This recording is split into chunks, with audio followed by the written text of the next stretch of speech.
Poussez vers l'Éternel des cris de joie, vous tous habitants de la terre. Servez l'Éternel avec joie, venez avec allégresse en sa présence. Sachez que l'Éternel est Dieu. C'est par ces paroles d'action de grâce que nous ouvrons cette édition du journal sur Espérance TV. Au sommaire, l'Université méthodiste de Côte d'Ivoire a procédé ce vendredi 22 novembre à sa rentrée académique solennelle 2024-2025. C'est lors d'une cérémonie marquée par la leçon inaugurale dite par le très révérend pasteur Tata Niang Marcel. Nous en parlons dans cette édition. L'église méthodiste Ebenezer de Tia, dans le district de Dabo, a célébré son 100e anniversaire le dimanche 17 novembre dernier. Un moment de témoignage et d'action de grâce célébré dans la pure tradition méthodiste. Voici pour les titres. Shalom à tous et à toutes. Bienvenue. Nous démarrons avec l'Université méthodiste de Côte d'Ivoire qui a respecté la tradition ce vendredi 22 novembre 2024, comme cela se fait dans les institutions académiques à chaque rentrée. L'observation de cette tradition a été marquée par la leçon inaugurale dite par le très révérend professeur Tata Niang Marcel, professeur titulaire de théologie dogmatique, directeur de l'Institut supérieur de théologie d'Abadjendoumé ISTA. Il faut le dire, l'ISTA est une des composantes de l'Université méthodiste de Côte d'Ivoire. Reportage. Que ce chant retentisse en tout lieu. Gloire à Dieu. Pour cette cérémonie de rentrée académique 2024-2025, l'honneur est revenu à l'Institut supérieur de théologie d'Abadjendoumé ISTA, une des composantes de l'Université méthodiste de Côte d'Ivoire, de faire la leçon inaugurale. Et cela dans la plus pure tradition des cérémonies de rentrée solennelle. C'est le très révérend professeur Marcel Tata Niang, professeur titulaire en théologie, qui, cette année académique, a entretenu l'auditoire sur le thème « Perception éthico-théologique et pratique des vertus au sein des universités confessionnelles » cas de l'Université méthodiste de Côte d'Ivoire. La devise de l'Université méthodiste de Côte d'Ivoire, c'est « foi, vertu, connaissance » ou « science ». Les étudiants ont besoin de vivre la vertu qui n'est rien d'autre que la bonne disposition pour être efficace tant sur le plan académique que sur le plan de la projection dans la vie professionnelle et sociale. L'occasion était opportune pour le président de l'Université méthodiste de Côte d'Ivoire de réitérer la vision de l'institution qu'il dirige. L'excellence est notre mot d'ordre. L'excellence est notre ADN, est notre identité. Semper Altior, toujours plus haut, toujours en avant. C'est dans cette dynamique que l'UMESI a fait d'énormes progrès, sanctionnés par divers prix, aussi bien au niveau national qu'international. Le bishop, Dr Benjamin Boni, y a été représenté par le très révérend Dr Fulgence Kofi Brou, inspecteur général de l'Église méthodiste de Côte d'Ivoire. Le succès étant un défi, nous vous encourageons à continuer et à pousser à toutes les hauteurs les efforts pour que Dieu continue de bénir vos efforts. Je vous demande de continuer à vous disposer au Seigneur pour qu'il continue de vous utiliser. Je voudrais déclarer ouverte l'année académique 2024 et 2025. Plusieurs universités partenaires ont marqué de leur présence cette rentrée solennelle de l'Université méthodiste de Côte d'Ivoire au titre de l'année 2024-2025. La 10e édition du concours Ma thèse en 180 secondes, organisé par l'Agence universitaire de la francophonie, a connu son dénouement ce jeudi. Un concours international d'art oratoire où des doctorants de 20 pays ont fait montre d'innovation dans leur domaine d'études respectifs en un temps record. Emmanuel Abalé. La salle, 1500 places, François Louga du Palais de la Culture de Treichville, a été le théâtre de la grande finale internationale du concours Ma thèse en 180 secondes, le jeudi 21 novembre 2024, un concours organisé par l'Agence universitaire de la francophonie. Ce concours d'art oratoire a vu compétir sur la même scène, 20 jeunes chercheurs d'Afrique, d'Amérique du Nord et d'Europe qui ont présenté à tour de rôle leur thèse en 3 minutes chrono. Placé sous la tutelle du vice-président de la République de Côte d'Ivoire, M. Tiemoko Meïlé Koné, et de la présidence du ministre de l'Enseignement supérieur, M. Adama Diawara, en compagnie d'autres ministres, ce concours a eu l'assentiment du public, composé majoritairement d'étudiants et de responsables académiques. Les autorités présentes ont salué l'esprit de créativité et d'excellence prôné au cours de ce concours. Le groupe de l'enseignement supérieur et recherche scientifique constitue le socle du tout développement durable et maîtrisé. En effet, le développement socio-économique et culturel de toute nation repose sur des cadres bien formés, servant de locomotive, ainsi qu'une recherche scientifique de qualité capable d'apporter des réponses, j'aurais dit concrètes, aux problèmes de développement qui s'opposent à la nation. Au terme des résultats, c'est le doctorant François Ide de la Belgique qui remporte le premier rang. Lui qui a intervenu sur les vertus anticancérogènes de l'akpi, un légume de spécialité ivoirienne. Il est suivi de la candidate du Togo à la 2e place et la candidate de Madagascar à la 3e place. Le niveau ce soir était vraiment très élevé et j'ai été très surpris de gagner mais très heureux aussi. Moi je travaille sur un arbre africain qui pousse ici en Côte d'Ivoire, qui s'appelle Ricynodendron edeloti en latin. Ici on l'appelle akpi. Et moi je travaille sur les effets anticancéreux de l'huile d'akpi, sur des modèles cellulaires en Belgique. Et j'ai la chance d'entretenir des partenariats avec des chercheurs africains, ce qui apporte une vraie touche pragmatique à mon travail. Le prix du public a été raflé par la candidate ivoirienne qui a exposé par vidéoconférence due à une hospitalisation clinique 2 jours avant le concours. C'est lors d'une conférence de presse accordée ce vendredi 22 novembre 2024 que les organisateurs du concours, à savoir l'Agence universitaire de la francophonie, ont expliqué le contexte du MTS 180 secondes, non sans faire le bilan de ces 10 années. Ce que nous organisons est énorme. 2700 doctorants sont mobilisés. 1000 doctorants à travers le monde sont mobilisés par l'AUF. Il était évident qu'il fallait que ça se passe en Afrique subsaharienne, le cœur de la francophonie. Et en Afrique subsaharienne, quel plus beau pays que la Côte d'Ivoire. L'AUF compte 1070 établissements membres aujourd'hui, donc une majorité en Afrique. Donc ce sont principalement les conditions. Après, évidemment, la sélection se fait en fonction évidemment du doctorant, de ses capacités à prendre la parole en public, ses qualités d'orateur, ses qualités de synthèse. Ce sont des qualités évidemment que nous sélectionnons et sur lesquelles évidemment nous mettons le cœur à l'ouvrage. Notons que l'Agence universitaire de la francophonie a pour mission d'accompagner les établissements d'enseignement supérieur de la francophonie dans le développement économique, social et culturel des sociétés. Elle a été fondée le 13 septembre 1961 à Montréal, au Canada. Rendons-nous dans le district ordinaire de Dabou où le dimanche 17 novembre dernier, journée dédiée au Grand Temple méthodiste, était également jour de fête dans le village de Tia.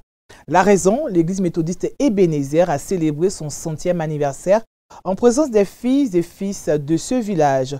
Une cérémonie présidée par le très révérend Isaac Boudier, secrétaire de la conférence de l'église méthodiste de Côte d'Ivoire. Le récit de Raphaël Dompé sur les images de Zogbe Yokole et de Serge Mao. 1924-2024, cela fait 100 ans que l'église Ebenezer de Tia a été créée. Ce centenaire sonne comme un rassemblement des fils et filles du village venus en grand nombre témoigner de la fidélité de Dieu. Le centenaire, nous l'avons souhaité, nous l'avons voulu et aujourd'hui, nous vivons le centenaire de l'église de Tiaha. Nos parents n'ont pas pu le vivre. Aujourd'hui, nous le vivons. Et nous souhaitons que le bicentenaire soit vécu par aussi nos enfants. Ça ne suffit pas deux fois. Pour une première fois que mon village, mon église vit le centenaire, c'est beau à voir, c'est intéressant. Et puis, ça a permis à des personnes même qu'on ne voyait pas dans l'église, au village, qui sont arrivés. La cérémonie a enregistré la présence des autorités et cadres de la région et l'invité spécial, l'ambassadeur Emmanuel Aka, témoin de cet événement historique. Visite au sein du temple, litanie de redédicace, ces offices ont été faits conjointement par les très révérends pasteurs Isaac Bodje, secrétaire de la conférence, et Isaac Akanobu, surintendant du district de Dabou. Au cours du culte, 4 pionniers, précurseurs du méthodisme à Tiaha, ont été honorés. La génération s'était ayant contribué à la construction de cette maison de prière et le parrain de la cérémonie ont été distingués. Après le centenaire, le défi majeur qui s'impose est la construction d'un temple moderne de 3000 places assises et des bâtiments annexes pour un coût estimé à 350 millions de francs CFA. L'église que nous allons bâtir, c'est une église qui puisse nous permettre d'accueillir une conférence dans le district de Dabou. Donc dans la construction, il est prévu un musée pour que l'histoire de l'église soit transcrite dans ce musée. Toi qui m'entends ce matin, pendant que tu vas partir, va avec ce message qu'on a une œuvre à bâtir. Cet appel du président des laïcs a été amplifié par la révérende pasteur Angèle Kofi, en charge de l'église Ebenezer de Tiaha, lors de sa prédication sur le thème « Tu es pierre et sur cette pierre, je bâtirai mon église », selon Matthieu chapitre 16, versets 16 à 20. C'est une génération qui s'est mobilisée pour construire cette église. Et avec la minime somme de 3000 francs, pierre sur pierre, jusqu'à atteindre l'objectif. Si Dieu te bénit, que tu peux envoyer 1000 tonnes même de ciment, des fers, des bottes de fer, tout élément de construction est bienvenu pour contribuer à la construction de ce joyau que nous allons déposer par la grâce du Seigneur. Le secrétaire de la conférence a traduit les félicitations et remerciements du bishop à l'église locale, non sans inviter les fidèles à l'œuvre. C'est 100 ans d'existence, 100 ans d'évangélisation, 100 ans de preuves, 100 ans aussi de joie. La parole de Dieu qui a été sémée dans cette partie de la Côte d'Ivoire continue toujours de granger des brebis qui sont encore loin de la bergerie. Les générations passent, mais l'église spirituelle, famille de Jésus-Christ, demeure en avant pour bâtir le nouveau Ebenezer. Car vous êtes des pierres et sur ces pierres, Dieu veut bâtir son église. Restons toujours à Dabou pour dire que le temple Bethesda a servi de cadre à la cérémonie de dédicace des œuvres littéraires et discographique de la révérende pasteur Angèle Kofi Nda. Une cérémonie riche en couleurs et en sonorités qui a vu le soutien des premiers responsables pasteurs et laïcs du district de Dabou. C'était le 15 novembre dernier lors de la journée de la paix. Reportage. Rédemption et restauration, les déserts refleuris sont les intitulés des deux œuvres, l'une littéraire et l'autre discographique, de la révérende pasteur Angèle Kofi épouse Nda, en charge de la communauté Ebenezer de Tiaha. Ces œuvres ont été dédicacées le vendredi 15 novembre 2024 au temple Bethesda de Dabou. À travers ces œuvres, l'auteur espère partager une vision de l'amour divin qui répare et restaure, une belle illustration de la relation entre David et Méphibosheth, deux personnages unis par une promesse et un héritage spirituel. Lorsque vous allez prendre le roman, vous verrez que rédemption, restauration, le désert refleuri n'est rien d'autre que la manifestation de la bonté divine de l'Éternel dans nos vies. Vous savez, Méphibosheth était perclus des deux pieds. Quand Dieu veut manifester sa bonté là, il ne regarde pas si tu es jolie, il ne regarde pas si tu es grand de taille, Dieu fait grâce à qui il veut. Cette double cérémonie de dédicace qui s'est déroulée en présence du premier responsable du district de Dabou a vu la participation de plusieurs pasteurs et laïcs venus de divers horizons pour soutenir cette initiative. En présentant cette œuvre discographique et littéraire, elle vient de montrer le chemin que le pasteur doit écrire, laisser des mémoires. Cette œuvre discographique, le pasteur est donc celui qui est le veilleur ou le veillé qui donne les consciences à une église d'avancée. Donc pour moi, c'est une référence et c'est une bénédiction. Une prestation très enlevée de la révérende pasteur Angèle Kofi Epuzunda a permis au public présent de repartir convaincu quant à la qualité des œuvres dédicacées. La révérende Angèle, lorsqu'elle exécute les chants, que les chorales ont déjà exécutés, que des bien-nommés ont déjà exécutés, il y a une touche particulière. Donc cela montre vraiment la valeur plurielle qu'elle est. Cette œuvre est une œuvre pour laquelle on doit s'approprier pour voir qu'il y a encore de l'espoir pour nos vies, quelles que soient les situations dans lesquelles nous sommes. C'est une femme de Dieu, remplie de talent. Par son œuvre, elle nous a donné de voir ce que Dieu a déposé en elle. Aujourd'hui, nous sommes heureux qu'elle soit bénie et qu'elle soit une révérende. Nous prions Dieu qu'elle ait un ministère béni. Issue de la 12e promotion sortante de l'Institut supérieur de théologie d'Abadjen-Doumé ISTA, la révérende pasteur Angèle Kofi Epuzunda procédera à son culte d'action de grâce le dimanche 1er décembre 2024 dans le district de Divo.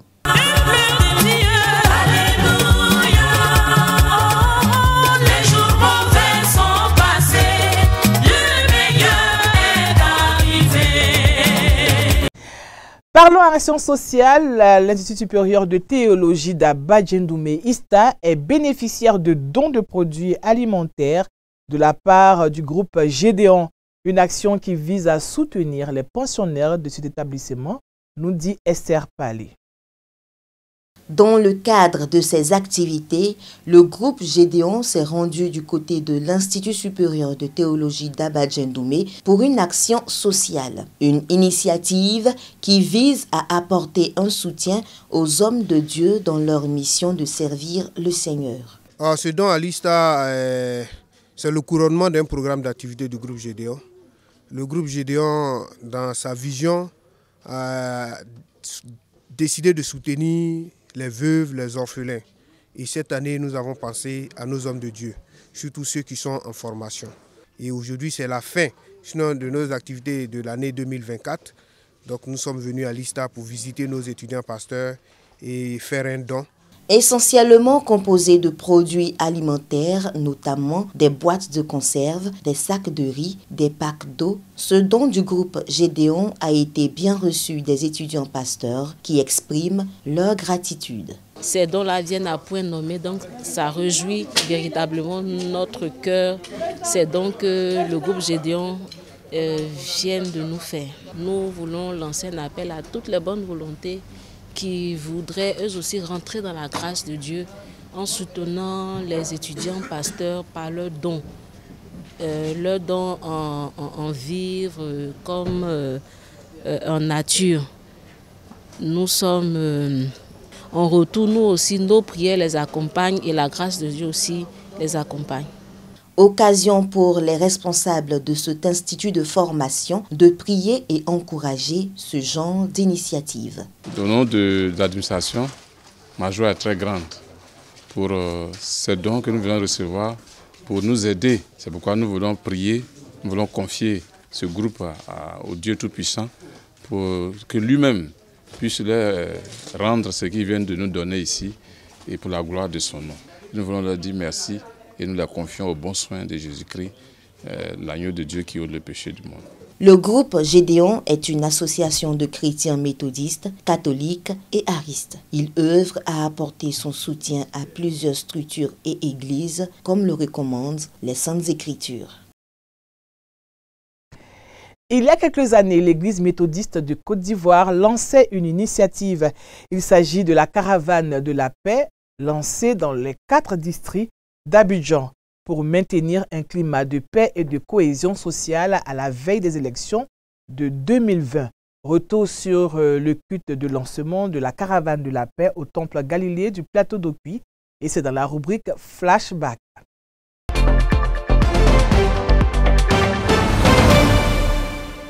Je déclare au nom du bishop Benjamin Boni ouverte la campagne nationale pour la paix en Côte d'Ivoire. Amen. Amen.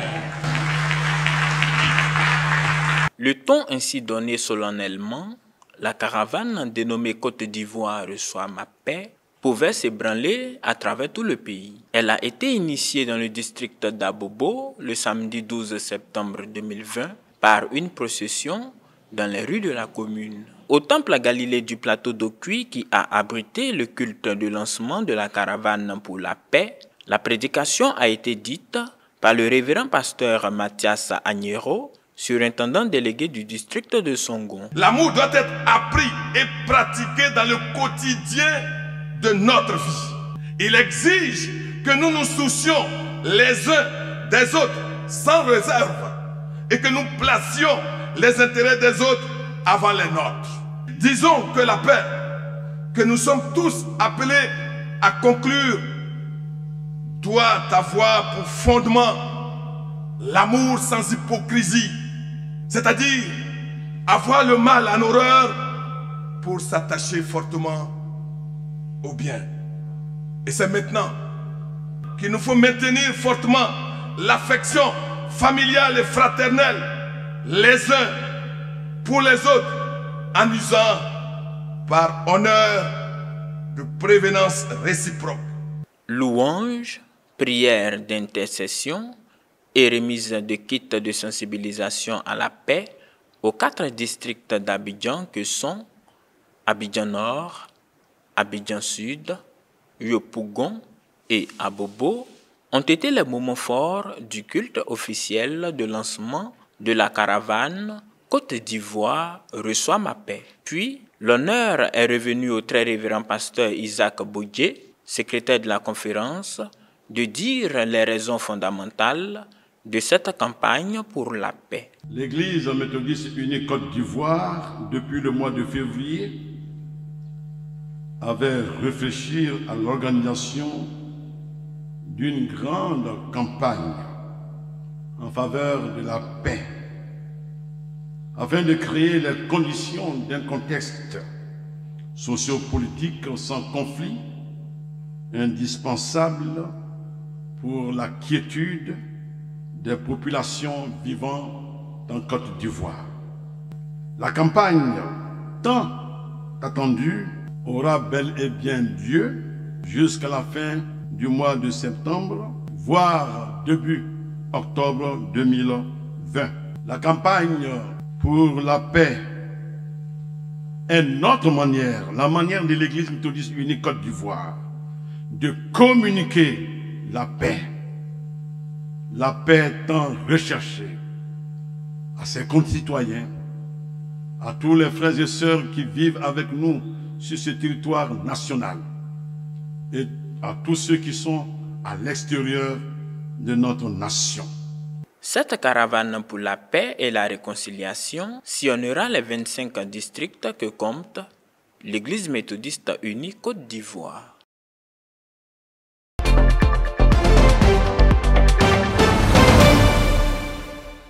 Et après ce saut dans le passé, la chantre Mérissi invite le peuple méthodiste à un moment de louange dénommé le temps des adorateurs, le dimanche 24 novembre 2024, toujours au temple Galilée du plateau d'Okwi. On regarde.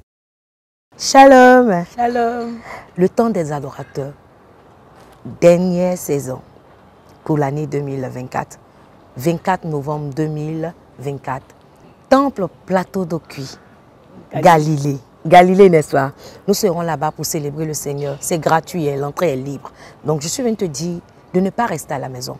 Viens avec ta joie de vivre pour célébrer le Seigneur avec nous le dimanche 24 novembre à partir de 15 h du côté du plateau d'Ocuy au Temple Galilée. Le temps des adorateurs, c'est le temps de toutes ces personnes qui sont assoiffées, qui ont soif du Saint-Esprit. Et je crois que quand tu seras présent, tu auras l'occasion de pouvoir dire merci à Dieu pour tout ce qu'il a fait pour toi, pour toute l'année 2024. Le dimanche 24, nous rentrons dans 2025. Je t'annonce déjà, c'est déjà prophétique. Nous rentrons dans l'année 2025.